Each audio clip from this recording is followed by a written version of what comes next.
Welcome to Tell Me Your Story, New Paradigms for a New World. I'm Richard Dugan, your host. Thank you so much for joining us here on the program as we come your way Sundays at 7 a.m. and 7 p.m., Mondays at 1 a.m., Wednesdays at 9 a.m., and that's our special edition of Tell Me Your Story, as well as Monday through Friday from 8 to 9 a.m. following the news, and we stream live at those times at richarddugan.com. Podcasts are on SoundCloud, iTunes, TuneIn Radio, Spotify, Stitcher, Player FM, Blueberry, iHeartRadio, Amazon Music, and many other locations, as well as YouTube, where you can watch these conversations. I hope you will.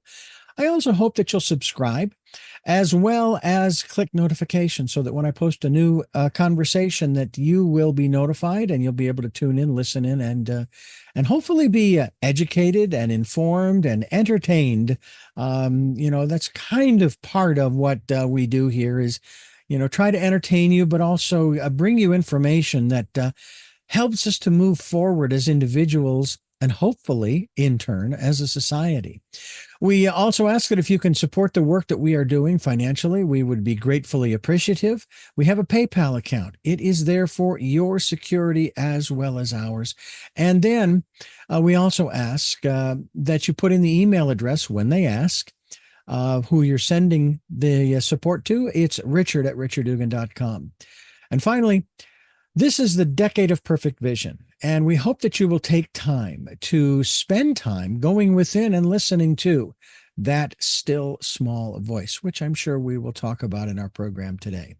And our program today brings us to a returning guest. He hasn't been with us for quite a while. We're certainly glad that he is with us. His name is Ken Elliot. And Ken has written a book, and it's not a new book. It's been out for a little while, but we're certainly hopeful that you will get a copy of it. We'll give you the website in a moment. It's called Manifesting 1, 2, 3. Guess what? And you don't need 3. Ken, welcome to the program. It's good to have you back. Thank you. Thank you. I'm doing well. Today's my graduation day. I get some stitches taken out on a non-lethal little cancer spot. Excellent. So I'm sporting Band-Aids today. I'll try to make a good effort to be more interesting than what my nose looks like today. How's that? Well, I'm with you there. I've got 2 front teeth or 2 teeth missing on the front top row. I'm still working on trying to get implants and fill in those gaps.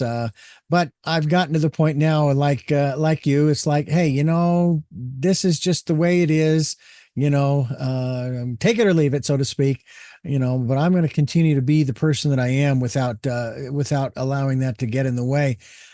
I remember when we were together some time ago, talking about your book, Manifesting 1, 2, 3, and you don't need number 3. I found Must it. be this guy. That's the one. You got it. Plug.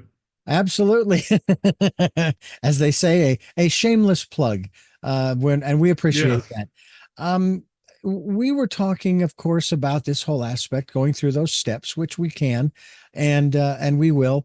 But in terms of manifesting, I'm curious as to the experiences that you've had, not only before, but since our last conversation, in terms of your utilizing, obviously, as the author of the book, putting these principles down, manifesting the things that you have truly wanted in your life. Or has the universe sort of stepped in from time to time and said, yeah, well, that's nice, Ken. Wonderful. We'd love to provide it, but, I don't think that's really going to serve you at this time. Well, it goes back to, the kid that wants the Maserati and he's 14 years old. Mm. He may end up with Maserati posters, replicas, all sorts of things, but I don't know that anyone's going to give him the key to the Maserati at 14. So there have often been things in my life that I have been continually manifesting, and they haven't come into full. One example is I have a lot of dear friends who clearly see and hear the spirit side with their physical eyes and ears, and have a knowing from their heart. They're amazing people to be around. It's a nice way to get some information in a very direct way. Well, I've been working on that myself, and my psychic gifts, we'll call it that, have grown quite a bit. I did have an episode last week where I did see, although I was out of body, I'm not going to go into that a lot of detail, but it was a name brand encounter, I'll call it that. Hmm. And it just left a lot of confusion in my mind. I said, well, that's interesting that so-and-so shows up. Does that mean I'm about to see? I hope so, because I've been on that for a long time. On the other hand, a lot of other things just are continually falling into place. I have little things that happen with the body, um, it could be an ache, it could be a pain. It's sometimes I'll go, why am I getting that little dizzy spell? And every morning, part of my manifesting ritual is to say 7 grateful things every morning. Mm. Every morning before my feet hit the ground. Judy Goodman, a very gifted person, is at the core of the book, uh, made that suggestion. I really like it. Then I go into my manifesting, and one of the things I'm manifesting is that I have perfect health. And if there's anything that's off, I don't care what it is, I will point out to my body to put that back into perfect balance.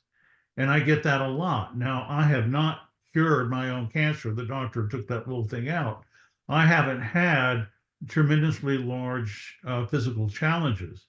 I'm lucky that way. I'm not afraid of diet, that sort of thing. I'm not afraid of good health, but I'm on that all the time because that is really one of the number one things. Um, there's so many small ones, airplane reservations, meeting the right person at the right time. Lately, I just tried something out. I'm an artist, full-time artist. That's how I make a living. And I wrote it up in the newsletter. I put out a newsletter twice a month from my own observances or stories from other people. There's over 400 stories up there on the website. And lately I thought, well, I'm just going to say a painting just sold. Well, this is a little outrageous. And it would happen within about 2 or 3 days. So I've sort of been on that jag a little bit. I'm not trying to say that I have 100 paintings that sold last Friday, but I'm just sort of testing that thing out in small and large ways. Um, Traffic clears, this thing, that thing. It's really some of this really small time, but some of it's very important to me. Other people would pick that up. But the main thing that they're doing is the larger manifesting scheme. And that is when you have a thought and you repeat it, it's starting to form on the other side. And I have friends who can see that. And that goes back to that manifesting 1, 2, 3, and you don't need number 3. The number one thing is that our thoughts literally make things. Mm-hmm. I had a good friend, William Buhlman. He's the out of body author, one of the best in the West. And we're pals, helping with the first website. So we had a lot of sideline conversations. At the time, he had 10,000 letters from people all over the world talking about, their out of body experiences. So I had a minor in out of body theory, we'll say. I knew a lot about it. And one day he told me that on occasion, he's on the other side purposely, out of body, fully conscious. And he's in this place where he can see all of these things on his wish list in various stages of formation. But number one, I thought that's really interesting. William's the guy's guy. Guys don't make wish lists. Come on, we don't do that stuff. But he was doing that, and these would come to pass. He could go to the other side on occasion and see something that he put on the list maybe for a few weeks, and he would see a vapor, a cloud, a whiff of smoke, just barely formless. But over there, he has a knowing what that is. That could be a payment on a new roof. And if there's something he had been on for some time, it could be weeks, he can see that vapor become more solid, more 3D. And if he's over there, he could actually touch it. I think one of those things was a new van. And he could see it as if it is in full physical over there. And it's coming over. And I've had a lot of people get cars. Apparently, cars are pretty easy to get. Relationships are a little more complicated, a lot more moving parts, but they make lots of cars every day. Mm-hmm. One of my favorites is someone who really put it out there. She needs a new car. She had a old car that barely hanging together. And we had a torrential hailstorm here. I guess one of the worst ever. And it literally shot through all of the front and back windows of her car. It looked like somebody had looked like she'd been in a gang war. No. There were probably, I don't know, 12 or 15 holes in the windshield in the back. That just seemed impossible to me. It totaled the car. She got something back from her insurance company where she got a car that was 2 generations newer, $600 out of pocket. So essentially, to her, that's a new car that was impossible for her to get. And that was a result of her manifesting not for a very long time. And wow, of all the ways to get a car, they got totaled by a hailstorm. Mm. So there's lots of things that happen like that. Little stories and very big ones. Well, I want to share with you, and I want help me to put this in perspective in terms of Mm-hmm. manifesting one, two, three, and you don't need three. Um, I, in throughout my entire life, up until I was 35, a little over 35 years of age, which was half a lifetime ago for me. Almost. I'm only 64, so it's not quite. Be that as it may, I've been legally blind. Now, that is determined, of course, by the state in the state I lived at the time, state of Arizona. And basically, they said, no, no, you cannot have a driver's license because you can't see well enough. 2200. No, you can't do that. Oh, I wasn't aware of the medical review program, and I thought I'm bicycling all over Phoenix, doing fine. And okay, so fine. At one point, after trying, even just to get a permit, if you will, or a license to just drive a moped, they don't go that fast. This was back in the 90s. Um, no, can't even have that. No. So I basically got to the point where I said, you know what? I'm frustrated. I'm tired of this. I'm going to let it go. In a manner of speaking, giving up. I'm going to say no. I'm just going to let it go. You know, if I'm bicycling at the age of 65, which is next year for me, and I'm not bicycling now, then that's fine. Well, in the summer of 95, I started to notice that my vision was starting to deteriorate. Doctor went to my ophthalmologist. He said, oh, yeah, the cataracts are growing. And we can do two things. One, we can just see if they'll dissipate on their own. And I'm thinking, they're growing now. I don't think they're going to dissipate. Or we could do a lens implant, he mm-hmm. says. But he says you have a 50-50 chance of possibly losing all of your vision in your good eye. I said, well, then Oh, let's do it. Because if I do lose it, I want to start adjusting now. I don't want to wait. Well, of course, it was mm-hmm. successful. And the next thing you know, I'm driving. Um, so that was an interesting experience in that I'd let it go. I had put it out there, so to speak. I had been doing all the legwork. Nothing was coming of it. And Right. basically, I put it this way, that technology finally, so to speak, caught up with me, or I caught up with technology, however you want to look at it. Yes, yes. How does that play into these steps that you have, manifesting one, two, three, and you don't need three? How does that play into that process? Well, what typically happens, and I'm not addressing yours directly, what Mhm. typically happens in the experience of what I've learned and all the stories that have come back is that when you have a thought and you repeat it, it is starting to create form on the other side. It can be conceptual, it can be happiness, it can be a lack of stress, it can be an object, it could be that van, it could be that beautiful vacation. But if you keep on that, it will start to take form and then it will bleed over into the other side.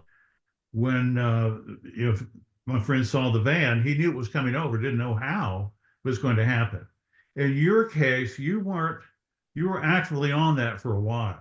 I mean, and that's foremost in your mind all the time. Even if you're not on it and formally manifesting, that's coming up, coming up, coming up, coming up. And I don't know if you exactly gave it up, you may have. It could have just been one of those things. The technology just came your way. It could have been that you actually manifested. I don't know. I can't say. Yeah. But let me give you a good example.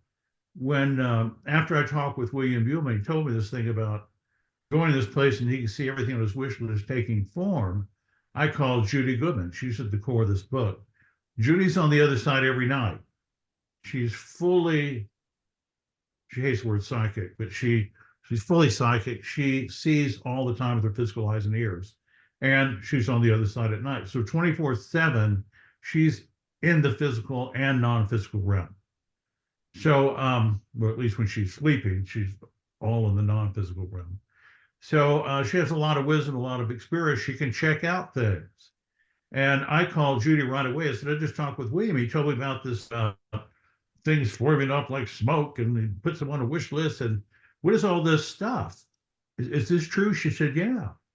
And I said, why didn't you ever tell me? She said, you never asked me. Well, that's the key to the kingdom. What did I do with it? Nothing. Just run over my head. Truly is the king of the kingdom. That's how everything is made if it doesn't just grow organically out of the ground, so to speak. So I used to send her things in thought, and then I'd pick up the phone and say, did you get the thing I sent? And she got it 100% of the time. And there were odds and ends things, bouquets of flowers, this thing, that thing. Sometimes groups of us would send something, 3 or 4 people at a table, send her stuff for her birthday. And she got it every time. One day I decided, get a little feedback there? No, go ahead. Continue. Okay. One day I decided I'd do something real time. I wanted to test this thing out. I'm still not doing anything with it. I'm just playing around with it. But it is a very important story. I called her up and said, are you doing anything right now? She said, no. So I'm going to send you something, but I want you to stay on the phone. Is there a chair there that you can see? She said, yeah, right in front of me. Said, I'm going to make something up and I'm going to put it in that chair. I'll send it to you in thought and you stay on the phone with me. She said, okay. And so I'm an artist. I have this sort of wacky left-handed way of thinking about things. So I want to send something that's not normal. And maybe there's kids playing outside. I don't want it to be interfered with their thoughts. So I'm going to send her, it just hit me, a 5-foot-tall Daffy Duck. And he's got kind of a ruler wooden thing here, and then a sign going this way. And in red lipstick, it says love on it. So it's a 5-foot-tall Daffy Duck with a sign that says love on it. And I went to work on it. I don't know what I'm doing. I don't know about this repetitive thought thing. I'm just being, a 6-year-old. And Judy has this amazing patience to let her gates down, by the way. Don't even bother to send her anything. Let her gates down. So one day I will get it and I'll write this book. But at the time, I'm just a complete dodo about this stuff. So I just started cramming this idea. I don't know. I'm just thinking really hard, Daffy Duck on the sign, and then blah, blah, blah, blah. And after about 2 minutes, I'm just worn out. I'm a wimp at this. I'm not very good at this. I didn't meditate this thing into full. And I was just worn out. And I said, okay, I'm done. What have you got? And I'll never forget this. And it's the core of this book. She said, was it your intention to send me a cartoon character? I know. My mind goes, what? And I said, yeah. She said, well, there's this little 2.5-foot tall figure. He's got cartoon colors on him. So I figure he's a cartoon character, and he's got a stick in his hand. And I couldn't believe it. I was just stunned that Mr. Nobody with no skill set sent something 2,000 miles plus. In real time, it started to form up in her chair. Now, if I stayed with that thing, somebody would just walk it through the door. Ding dong, it'd be in a box from Amazon or something. I don't know how it would get there, but she would get it. I tested that thing out a number of other times, and not with Judy, someone else that I know, Patty Conklin. I sent her something, and she got it immediately.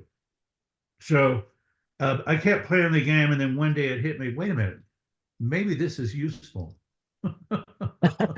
William got himself a China vacation. He finished the first wish list. He called me and said, I've done another wish list. I want to tell you what it is. And one of the things is he wanted to go to China. He said, I don't want to visit there. I want to live there for a couple of years. Mm. Shortly after, his wife came in. She worked for General Motors and said, how would you like to live in China? I've got an offer to be transferred there to set up a factory. And he said, yeah. So they ended up there for 4 years, which was, I think, 2 years too long for him. He kissed the ground literally when he got off the plane, got back to the United States. But it happened. Mm-hmm. It just happened. Don't know how, other than the fact he just kept repeating the thought. And it took for him and bled over. Well, I know that there are those of faith, for example, who, and I am one of them, because I do believe that there is some power out there, something out there in here, however you want to put it. I often have said that as far as I know, I did not create myself. That's as far as I know. But then again, many of the ancient wisdom teachings teach us about how, we are part of the cosmos. We are part of, even in the Bible, it says, you are gods, and so forth. When I hear the word image, I think hologram, and no matter what you do, I remember a film that we saw in school I don't know if it was, maybe it was high school, where they imprinted a hologram onto a piece of glass. Let's just say it was a picture of the Eiffel Tower. Then they broke that glass. And in each of the fragments of glass was the full image, which I found fascinating. In any event, I will throw another element in of that story that I just shared. I had a dream, and this was before 1995. Now, my grandmother on my mother's side, she came to stay with us over Thanksgiving, probably when I was in the 70s. And she got to watch her favorite movie, The Sound of Music. And we all went to bed that evening. And according to my eldest sister, my grandmother got up. She went to the bathroom. She came back. She laid down, never got up again. She passed away in our home. I say that to tell you about a dream I had. Maybe it was years later. I am on a pristine highway, and it's a big sweeping curve. And on one side of the road, the sun had just come up over the hills. And on one side of the road, there was this incredible forest, and the sunlight was streaming through like you see in those wonderful pictures, And I'm driving a white van, and I turn off into that forest, and I come upon a huge, beautiful green meadow. I park the van, I get out, and there's this house made of stones, arched windows in the front. I go inside, and there's my grandmother. Not a word is said. She gives me a hug, and I just get the impression, Richard, everything is good. Everything is okay. It was years later, after my lens implant, that my parents, they sold it to me, but I gave it to my sister, who then paid my parents for it, a white Dodge Caravan that my present wife and I drove around. And we even put a futon took the seats out and put the futon in the back to have a place to sleep if we wanted to go camping or what have you. So this was long before I was even able to drive. And I've shared this dream with others, and they've given me their interpretations, their impressions, and so forth. And I didn't really think anything of it at the time. And nowadays, it's like, well, maybe that was a premonition. Who knows? I'm curious as to the connection between manifesting 1, 2, 3 and the law of attraction. Because there seems to be a connection, but at the same time, it's not, I don't want to say they're diametrically opposed per se, but I remember someone sharing with me in an interview that they left something out in the movie The Secret. about the law of attraction. And they didn't do it on purpose, but it was Mhm. kind of what I was referring to earlier, that, well, maybe what you're asking for, i.e., the law of attraction, maybe the universe doesn't, it's not part of your life's purpose. And maybe somewhere down the road, they may give it to you anyway, saying, fine, go ahead, see what good it does you. Because it's not part of what you need. I mean, yeah, you want it, you want that car, what have you. But hey, it's not one of the tools that you're going to need for your life's purpose. What are your thoughts of comparing manifesting 1, 2, 3 and the law of attraction? How do they relate? Well, it reminds me of the title of that country western song. Thank you, Lord, for not giving me everything that I asked for. I hear you. So that would come up against you have a life plan, and being a fighter pilot ain't it, that kind of thing. Right. So how much time between the white van and you're getting your sight? Oh, it could have been literally years. Maybe 8 or Okay. 10 years, something like that. Okay. Had it been a shorter length of time, like a month or 2 or 3, I would have said that might be a bleed over. There's many instances, and I've experienced that you're making this thing, making it is building up on the other side, and then you catch a bleed over. Somebody will say a thing, and it's the name of the thing, or you'll start seeing it everywhere. It's not yours yet, but it starts coming in, and I just call those bleed overs. It's like a signal that this thing is imminent. But in your case, no, that's so far out there that there's no time. Everything's in the now over there, by the way, which with our piece of meat, we can't understand that, but that's just how it operates. Mm-hmm. So, a few months over there would be 25 seconds or 20 minutes in time over there. So I really can't judge that. But I do like that the van came before the site. That's okay. That just makes me want to go up there and try it again. Maybe we can bring that a little closer together next time. Mm-hmm. The law of attraction is a great phrase. It doesn't work for me because I have, been on the phone when something's being put together in real time. I made that happen. We are born with this gift. This whole thing is set up. The universe is set up that our thoughts have effect and create form. And I have been shown this 2 different times in a regressive state where for all practical purposes, I was in a void, but there's plenty of people around making stuff. And you would think they were a god. They were making their own universes or galaxies, whatever. I don't know what they were making, but there were zillions, well, I'll just say tens of thousands of points of consciousness that were creating things. And we were moving forward in a void where there was nothing until they took a position and created something, whatever it was. That was an example of me where we're in this God mind. And by the way, what I got from that God, or whatever sort of idea you want to have of God, was always moving forward, never stopping, always creating. And God was made up of 70% love and 30% creation. And I got that information by just being there, and it changed me a quarter of an inch. Mm. Wasn't long after that, I started painting, really taking that seriously, started Mm-hmm. making more things. Um, with the law of attraction, people have called me a couple times. I've had it happen to myself. They woke up with this change. One person called me and woke up and said, I haven't been this happy since high school. She was not a happy person. And Mm. she worked in a beauty parlor. Can you imagine? That's not good for business. It's not good for the people you work with.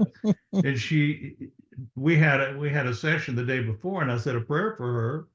I called Judy and said, help me out with this person. She's really in a fix. And she said, I worked with her before. I'll put a prayer out there too. I don't know if Judy went over there and rearranged her deck chairs or something, but the next morning she was completely changed. Yeah. I can't take credit for that, but that was her intention, and it happened overnight. Another person called me. He managed a lot of money, and people get really serious about their millions. And he called me the next morning. He said, "I don't have any stress about money. I'm just levels up from that. I know it's there, and I'm conscientious, Mm-hmm. but it's not. It's just not pounding me anymore. It's just gone." And happened to me one time as well.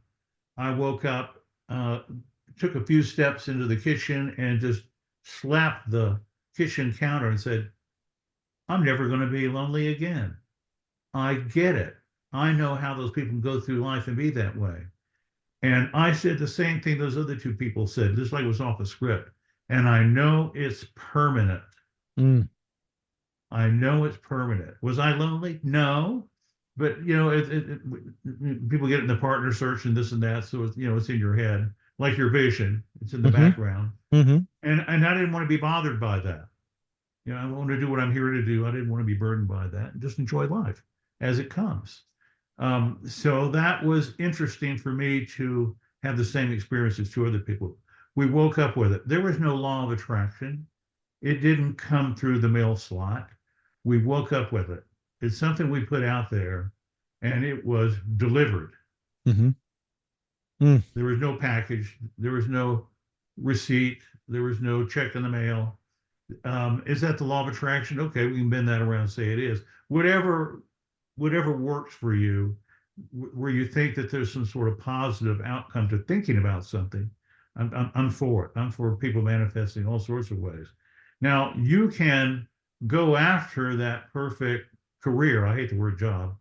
Mm-hmm. Go after that perfect career, and a lot of people instantly get laid off or fired from the job they've got. Mm-hmm. They would never quit it. They want that security. I don't blame them. Yeah. And now, boom, they're out on the street. And then another job comes along and they just love, they think this is the answer. It often is, but more often than not, it's just the one to pay the bills until the other one gets put together. And I see that a lot. The same thing in relationships. That happens a lot. And I'm not advocating divorce or separating from people. You have so much in common. Work it out. You're right. You're a gift to each other. But sometimes you just don't want that job anymore. You need that change. So Yeah. kaboom, get ready. When you start asking for those things, change will happen. Mm-hmm. Yeah. We're Now, talking with. so you get the good job. I'll throw one more thing in. Sure. Go You ahead. get the job. That's track one. I manifested that job. Track two, I am not worthy. I'm Oh. not smart enough. Ah. I'm not fast enough. Mm-hmm. So you get the job. Track two, you're manifesting this. You get fired. Boom. Congratulations. You get an A plus plus on manifesting. Mm. Don't get that negative stuff in there. Yeah. I know that in 2008, 2007, 2008, when this nation in particular, suffered a rather tumultuous economic change, I'll put it that way. Yeah. Yeah. I remember a news story where it talked about hundreds of thousands of people lost their jobs over the period of time. And the first thing that went through my mind was, I wonder how many of those people hated the job they were doing? That it was, well, my father did this and my grandfather and his father before him and so on and so forth.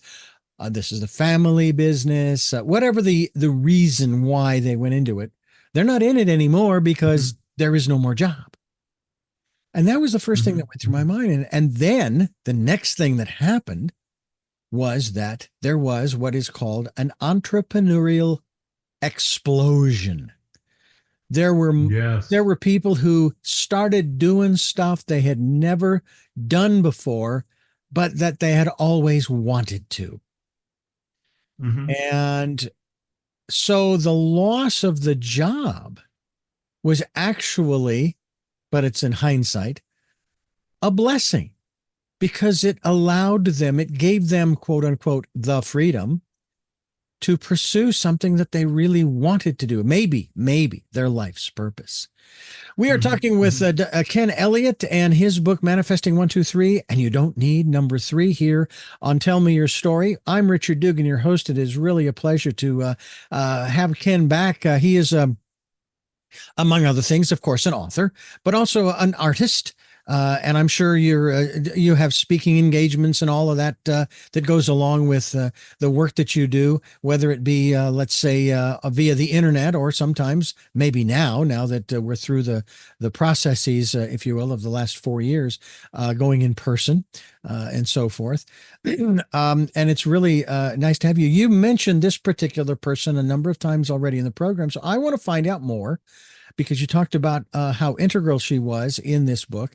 Tell us who Judy Goldman is, and that role that she played in your manifesting 123, and you don't need number 3.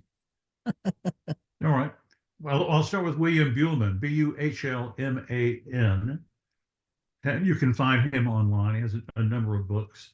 And he was on a radio program, and he made the statement, if you do this little exercise every day for 30 days, you go out of body. And I made a small bet with a friend of mine. I went out of body on the 28th day. It wasn't for very long, but once you go out of body, you know there's more than the physical realm. Now, Judy Goodman, judygoodman.com, is someone with extraordinary psychic gifts, and a lot of them, more than I would even discuss on this program. And she does readings for people. She has changed the lives of many, many of my friends and friends of theirs, certainly changed mine.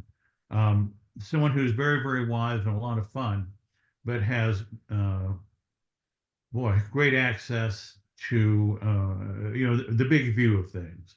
So that's been very helpful. Did she tell me everything? No, we had a laugh. She said, isn't it funny? The closer you get to me, the closer we get to be as friends, the less I tell you. Because, there are things we have to work out for ourselves. But she was instrumental in this book because she was the one I kept sending things to. And repeatedly, she would be able to report what I sent her in thought. And, on a next day basis, 24-hour basis. It took a while before I got around the idea of writing the book. And you talked about that 2008 downturn. It's funny, I was thinking about, okay, I need to get to the number 2, and you brought that up. So what happened was, I've been telling everybody about, if you think about it, it's going to happen. And I was getting pretty good at this and getting a really good thesis together and comparing those with Judy and William Buhlman. So I had a pretty solid idea of this.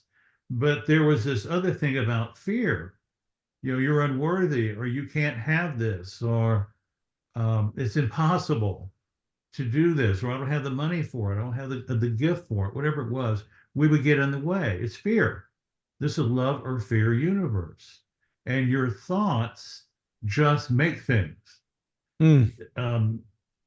Gravity is a universal law. So fantastic at gravity. I'm as good as Arnold Schwarzenegger with gravity.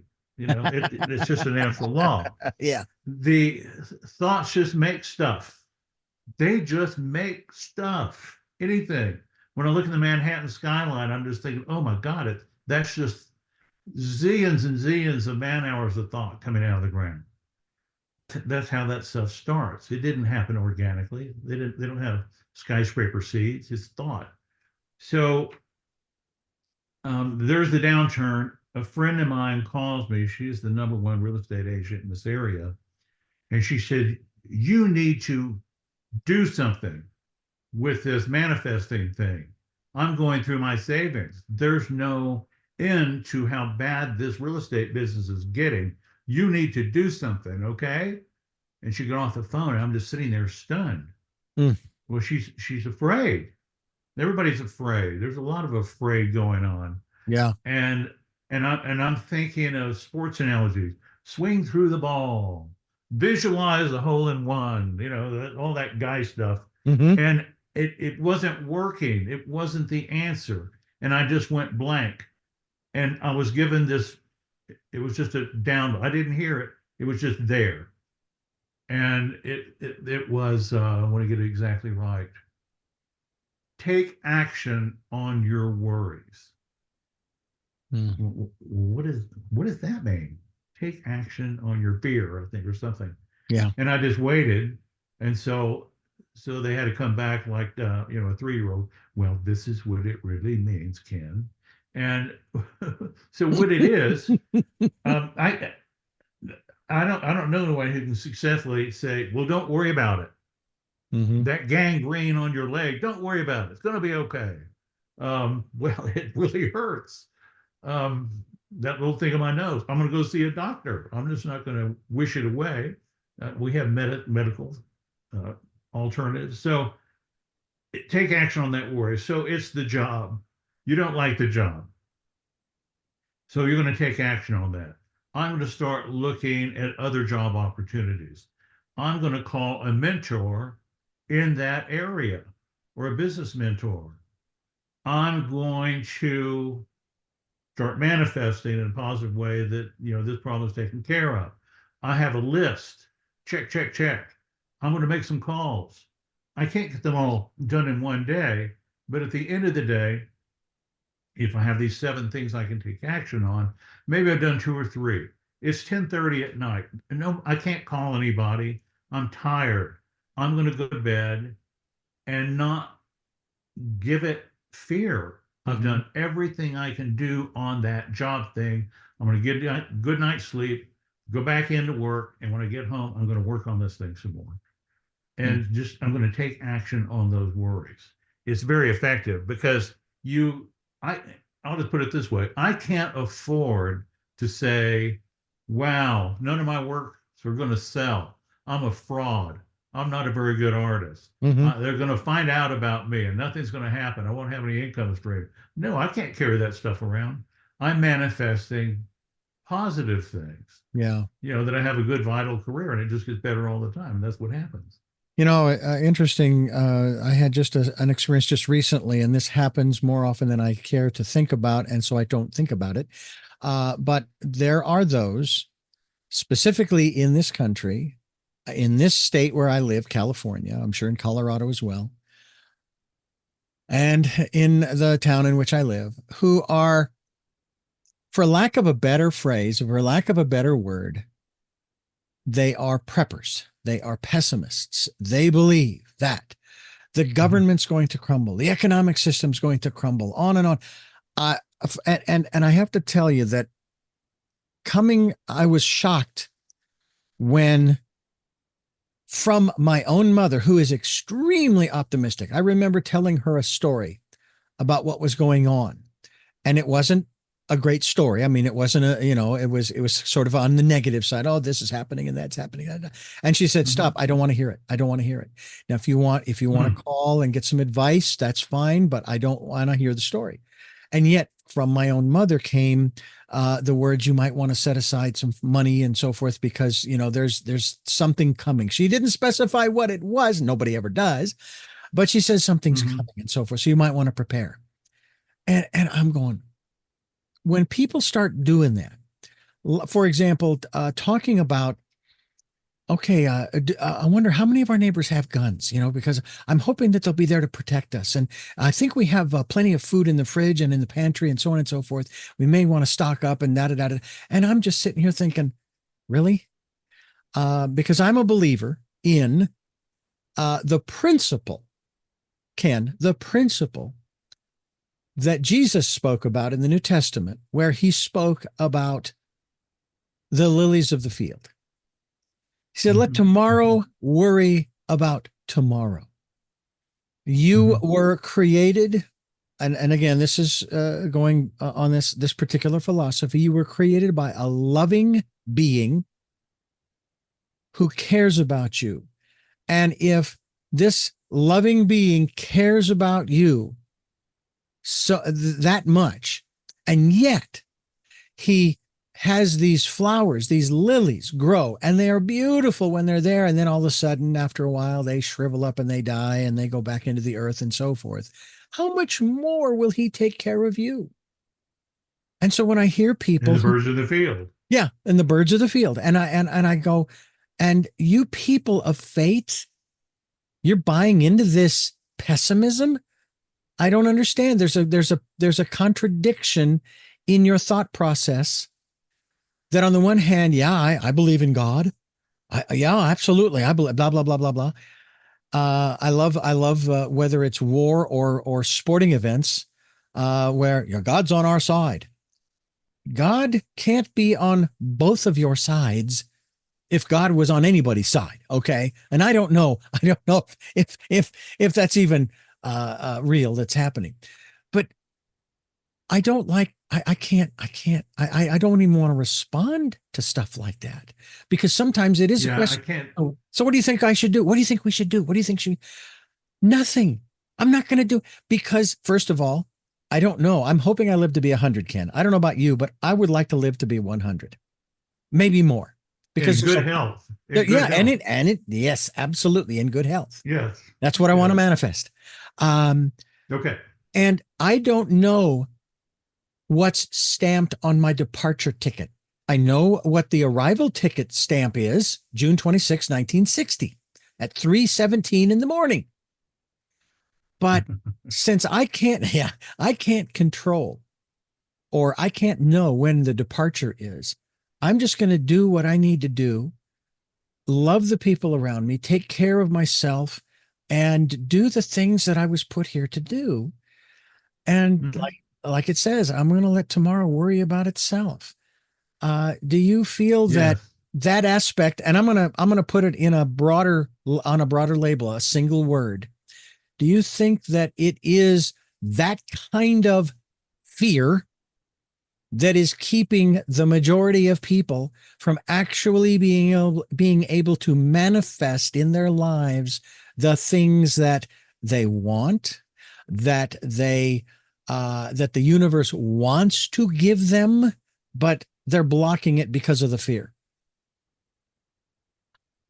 Well, you can block it with fear, and you can also, like I said, be on two tracks, and they Mm-hmm. can interfere with each other. If if we're deep in fear, it's very difficult to do what we're here to do, except to be the bad example of a very fearful person. You can be a teacher, and there's a positive aspect about being the negative example, but that fear gets in the way of a lot of things. People are very concerned about their health and what they eat and what they breathe and the water and all that. And I'm all for that. The world needs to come around and be in better balance than what we've done to it. Mm-hmm. But I don't fear food. I love those Coca-Colas. I have one every day. I don't have four anymore. And No. on that note, I remember I was sitting at my kitchen table and I was thinking, I'd like to lose 8 pounds. And I wasn't doing anything except just snacking on something. And there was a ping, like ping, and it like it came out of the refrigerator, but it didn't. It was in my head, but it was the refrigerator. It went ping, and right then I knew that I didn't have to drink those Coca-Colas anymore. It just went away, and Mm. I snuck back in, and I have one a day. Or if I go to the restaurant, I might have one. Yeah, I might have two, but it's gone. And I did lose the 8 pounds inside a week because that's a lot of sugar. Mm-hmm. I was drinking, 4 or 5 a day. I didn't even think about it because I don't worry about stuff. Yeah. But that was a nice little demo for me, a little personal demo. If you want to lose weight, you better classify that because you can go in the hospital and lose a lot of weight. Yes. If Yeah. you want to live I. to be 100, you want to be, in good health. I got a call a couple of summers ago. Somebody's driving, and we just got a conversation. We said, "Oh my God!" I said, "What?" "Oh my God!" So what's going on? Are you driving? I'm in a red light. Oh my God! What is it? What? She went, "Oh my God! I just got 5 out of 6 on the lottery. Oh my God!" We're just going, "Oh my God! Oh my God!" And she said, "Oh, that's amazing, but I didn't get the jackpot." I said, "Were you manifesting to win the lottery?" She said, "Yeah." I said, "Next time, manifest to win the jackpot." Ah. And just last week, another friend of mine, she got 5 out of 6. She won $500. You Yeah. should get a few $1,000s out of that. $500. Yeah. Anyway, she's manifesting the jackpot. So off we go. Yeah. Well, There's a lot of ways to get yeah, the jackpot. I got to say this. There is the equivalent of money. Let me be clear. There's the equivalent of money. You got that white van. Did you have to go punch in and punch out for X number of hours to get the white van? It was a oh, gift or yeah, however you got it. exactly. Okay. Boom. That's the equivalent of money. Yeah. Equivalent of money. A lot of ways to win the lottery. Yeah. Good health is a lottery win every day when you wake up and you're Yes. not having to be defibrillated in the ambulance out front. Exactly. Exactly. Okay. I've had my own share of health issues in the last well, I'll say 10 years. I back in 2020 in particular, once the pandemic started, the end of July, at that time I was diagnosed with type 2 diabetes, and I knew how I got there.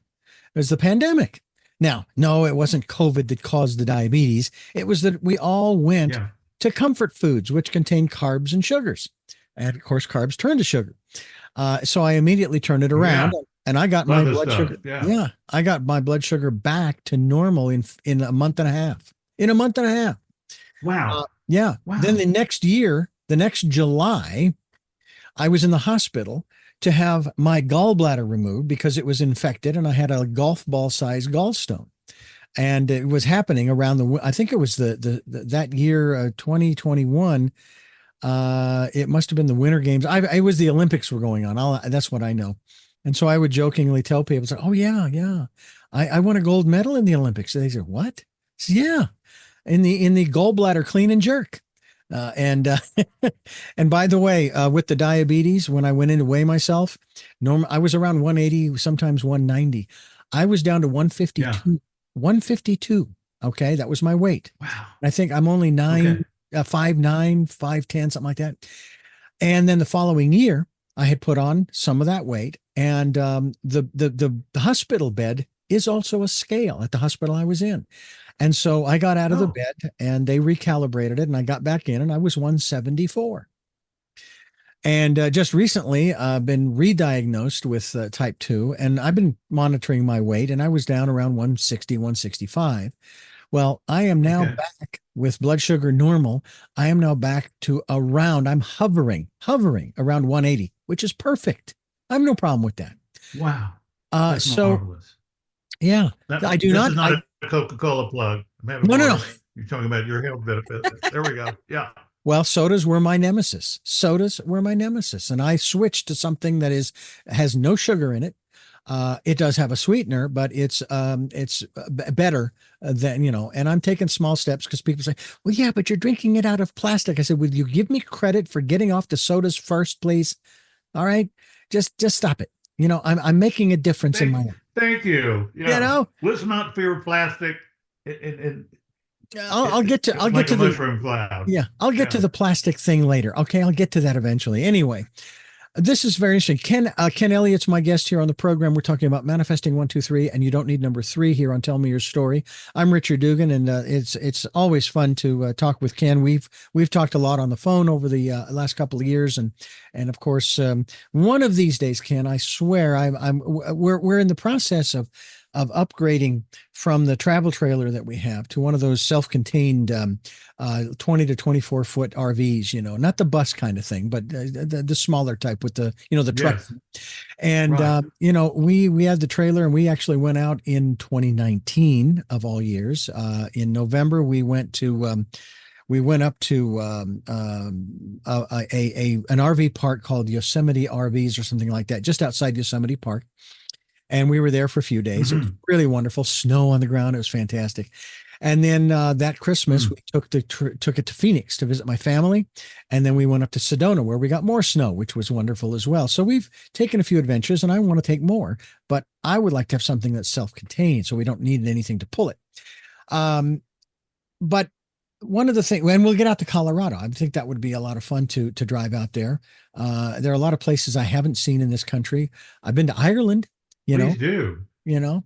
But one of the things that I think too that I want to share with you is that I am, as of our conversation here, I am within a month, about a month, not even a month and a half, hopefully sooner, of publishing my book that I've been working on for a good 20 years. Oh, And it's only out of procrastination that it's taken 20 years, you know. And no, the story of, well, Grandma Moses didn't start painting until she was 80. Well, I'm not waiting until I'm 80, okay? Plus I've got some other things that I want to write about and things that I want to do. So I'm very give excited. us the book. I will. Yeah. And and the universe has made the way. And I'm also a believer in that principle, Ken, of universal timing, universal right timing, if you will. That Mhm. the universe, I don't think the universe ever says no. I think that it might say yes, and you'll have it manifested immediately. And other times it's not yet, not yet. Mhm. Now, I never, ever thought I would ever go to Ireland, let alone twice in my lifetime. Okay. And Mm. yet I've been twice. I would love to move there and live there the rest of my 30, 36 plus or 37 years, if possible, that kind of thing or more. Oh my Um, gosh. Yeah. it would be fabulous. And I'm a firm believer, and here's part of the reason why we got to Santa Barbara, because we both lost our jobs and we're sitting around thinking, what are we going to do? Now, I could have gotten jobs there back in Phoenix, but we thought, well, maybe this is the opportunity for us to move. And of course, we started doing the action. We started doing the work. You talked about that earlier, you know, Taking uh, action. Yeah. taking action. We took action. We came to Santa Barbara for a week, and we checked things out, as well as kind of relaxing and resting after that tumultuous time. Came back to Phoenix and put the house up, and it was sold in 2 months. And we were on the road on the 8th at 2:30 in the afternoon on the 8th of May. And that's the other aspect. When we got to Los Angeles that evening, and my wife is driving the Subaru with pulling a trailer behind her, a U-Haul trailer. I am in a rented van, cargo van with 2 dogs and the rest of our stuff.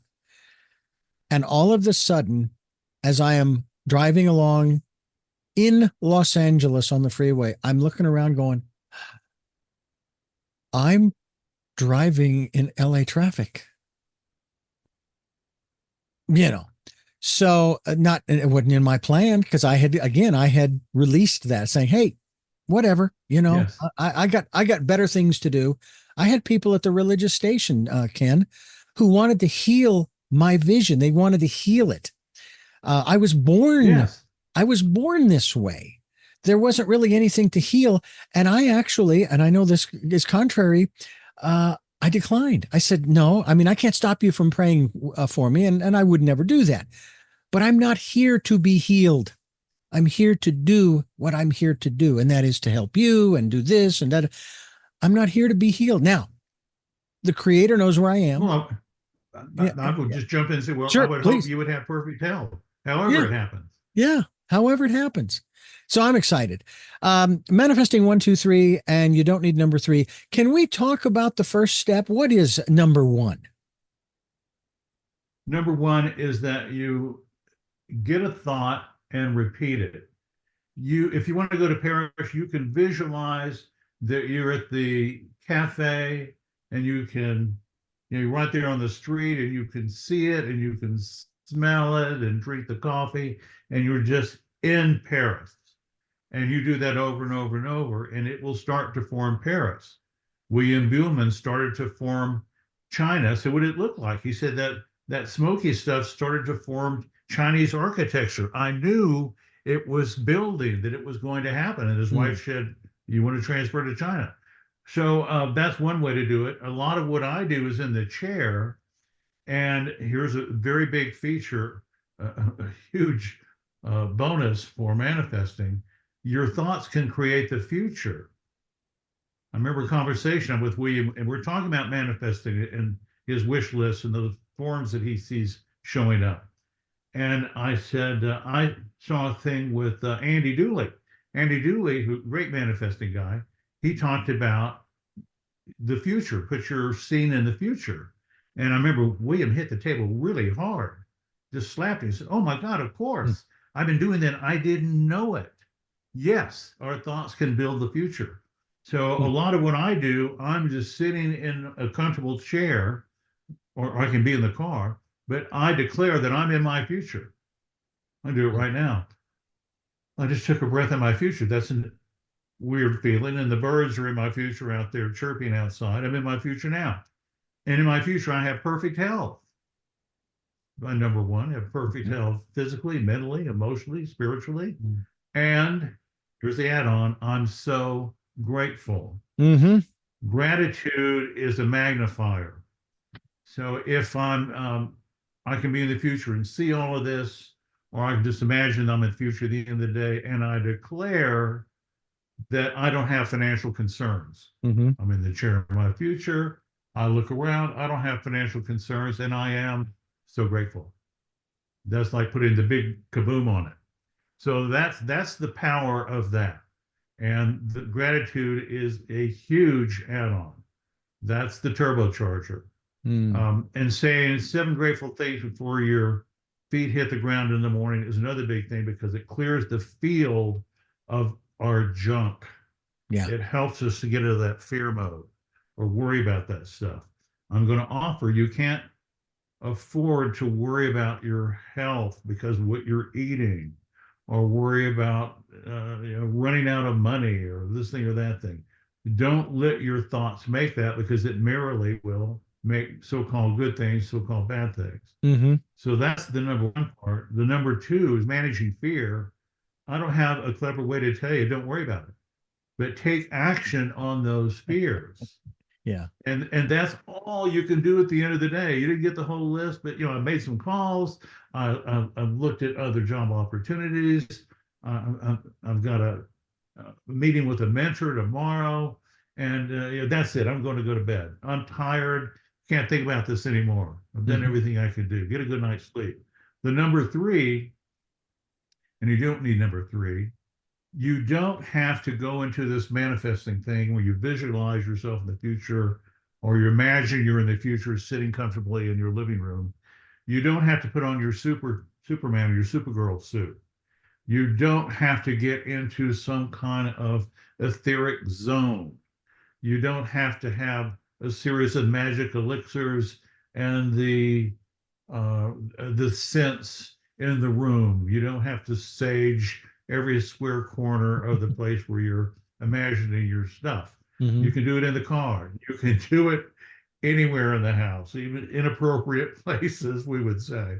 So your thoughts are going to build it anyway. Yeah. That's what they're going to do. So you don't need number three. The number three is you're extremely powerful. We're extremely powerful. And all the people I've talked to, things I've read, where they've gone the other side and they came back, and they got a life review. This is the important. They got a life review. They got to see their entire life. It was like 20 minutes. That entire past life was 20 minutes on the clock, and Wow. they come back here. So I'm less concerned about the way things unfold, but I like to live comfortably. I'm American, so I have a list of things. Yeah. I like stuff. I like stuff. I like to live Yeah. comfortably. But Sure. you said the magic word. Anytime I'm talking to someone, and I'll say often, "What's your wish?" Well, I want to travel. Oh, okay. So you traveled the world. You've done this over and over and over. You can't even step foot in another airport. You're just sick of travel. Now what? Well, I'd like to have a lot of money. Okay, you have plenty of money. You've been putting it out on the street. You have a team of people that handle all the money you've got. The phone's ringing off the hook all the time because everybody knows you have so much money. Now what? Oh, well, I'd like to help people. There it is. There it is. And when you say that, it's like the magic word, and the duck comes down, like Groucho Marx. And I like to say, well, I don't know what I'm supposed to be doing. And I said, well, you put it out there that you want to be doing what you're here to do. And they know who you are, and they know where you are, and they will find you when it's time. Mm-hmm. And a lot of moms say, I'm not doing what I'm here to do. Yeah, you are. Your wife and you're a mother. You're covered up in what you're here to do. When the kids are away and you keep up that tune about, I don't know what I want to do, they're going to find you. They'll call you. You'll see it. It'll Yeah. drop out of the sky. And it's the most rewarding thing we can do. Yeah. And it's not easy sometimes. No, no, it is not, but it's definitely worthwhile, and it definitely pays dividends, but not necessarily in the way that we might think. That's one of the other aspects I'll just share before we wrap things up, and that is that a lot of times we think that we should be receiving the exchange, as I like to call it. The universe abhors the vacuum. They always there's always an exchange, and the universe basically Mhm. will there will be an exchange. It may not be in cash in your bank account. I went through that at the radio station, the Christian station, for a year. I started at 365 an hour minimum wage back in 1980, and when I left in Wow. 1995, I was at 735 an hour. Well, some would say, "What the heck? Why'd you stay there? You know, blah blah blah blah blah." I says, "Because I was given some opportunities that I would have not have been given, and that would have cost me a lot of money in order to have taken advantage of them had I not stayed." One of them was to get the Mhm. experience in interviewing, in having these conversations, and that's where I really got my start. They gave me like 7 or 7:30 in the evening. I don't know if it was, I can't remember if it was Monday through Friday, where I would do these interviews, and I would do half-hour interviews, an hour interviews, that kind of thing. I got the experience. I made the contact, the connection, the relationship. They sent me the materials, whether it was a CD because I was interviewing a musical artist, or the book, and so forth. I mean, I go down the list of all of the exchange materials, shall we say, that I received, Mhm. but I was still getting paid by the radio station while I was doing these things. So, in a manner of speaking, I was getting paid extra, so to speak. So Mhm. that's kind of my perspective on it. Ken, I want to thank you. Thank you so much for joining us here on the program again, and I look forward to having you back again. Hopefully, it'll be post publication of my book, and we'll have another chat, because I think that we can talk more about some of the people who have been instrumental in the creation of your book, Manifesting 123, and you don't need number three. And we encourage people to go to the website. There is a website for you folks to go to called manifesting123.com. We'll be linked to it. And there are over 200 successful stories from newsletters and all kinds of different things. We hope that folks will check that out. And Ken, I want to thank you for being with us here on the program. Thank you. And I hope to see you in Colorado soon. And now I'm off to graduate and get these stitches out and get my Band-Aid off. It's going to be a Uh, good day. Wonderful, wonderful. Well, I have three final questions that I ask all of my guests at the end of the program that I'll ask you. And since Yes. the last time we were together, the questions have probably changed. But before I do, I want to thank you for listening to and watching Tell Me Your Story, New Paradigms for a New World, where we're giving you choices and knowledge of those choices to help make your dreams come true. We're here Sundays at 7 a.m. and 7 p.m., Monday mornings at 1 a.m., Wednesdays at 9 a.m. for our special edition of Tell Me Your Story. And then Monday through Friday from 8 to 9 a.m. following the news, streaming live at those times at richarddugan.com. And we encourage you to check out the podcasts on SoundCloud, iTunes, TuneIn Radio, Spotify, Stitcher. We're on YouTube as well, where you can watch these conversations. We hope you'll subscribe as well as click notifications so that when I post a new conversation, you will know about it and you'll be able to tune in, listen in, and get some great information. We also hope that if you can financially support us, give us some help in that regards, we would gratefully appreciate. I am very grateful for that. We hope that you will. And we ask that you put in the email address of richard@richarddugan.com when you are there and they ask you, so to whom are you sending this? richard@richarddugan.com. That's the email address. And also take time during this decade of perfect vision, the 2020s, to go within and listen to that still small voice. It's there for you. It's going to guide you. I guarantee you that the more you do it, the easier it becomes to trust. That was my big issue, folks, when I first started trusting. No, you really, you no, no, that goes against my plan. Oh, I see. I'm glad I listened to you, because my plan was garbage. So I learned to listen. I hope that you will too. And with all that being said, three final questions for our guests before we wrap things up. And the first of those three questions is, who is Ken Elliot? Hmm. A regular guy who has along the way encountered the very best teachers, Hmm. the very best artists, very best spiritual teachers, and I couldn't miss them because they just showed up when it was time. Um, it, it was just part of the plan. It was just like a preset. Yeah. And when I was ready, the teacher showed up, and I've sort of been living off of that ever since, and What gets passing it on, of course. right, right. What gets you up in the morning? I'm sorry. What gets you up in the morning? Um, I want to do stuff. First thing I do is the gratitude, and then I check out the news. I'm a news hound, and then I do my manifesting. I like to do that earlier, but I'll do it whenever I can. If I miss it, it's not the end of the world. It's fine. And then I like getting in the studio, but I often get calls from people who would like to chat. They've got some small or large things in their lives, and they need a good office or a good ear. So there's a lot of that going on. So I tell the straights that I'm an artist, but this is what I really do is get this information out there and collect marvelous stories. And I'm just in awe of how this thing is put together. It's nice to have people in my life like William Gould and Judy Goodman, other extremely gifted friends and teachers of mine, so I have a clue about how things work. But it's only a clue. If I tell you, well, I'll just tell you. I know something about Paris. They have an Eiffel Tower. They speak a funny language. They have 214 cheeses, and they have good food, and they dress really well. Now, I told you a handful of things about Paris, but now there's 3 million things we don't know about Paris. Yeah. So every time I get a little information about how things work, then it just opens up more questions. It never stops. I know the feeling. I know the feeling. Final question. What was your best day? Today's my best day. Couldn't agree with you more. Day. Ken, thank you so much. I just choked on that one. That came from way down. Thank you for asking that question. Now I have a greater appreciation about my best day.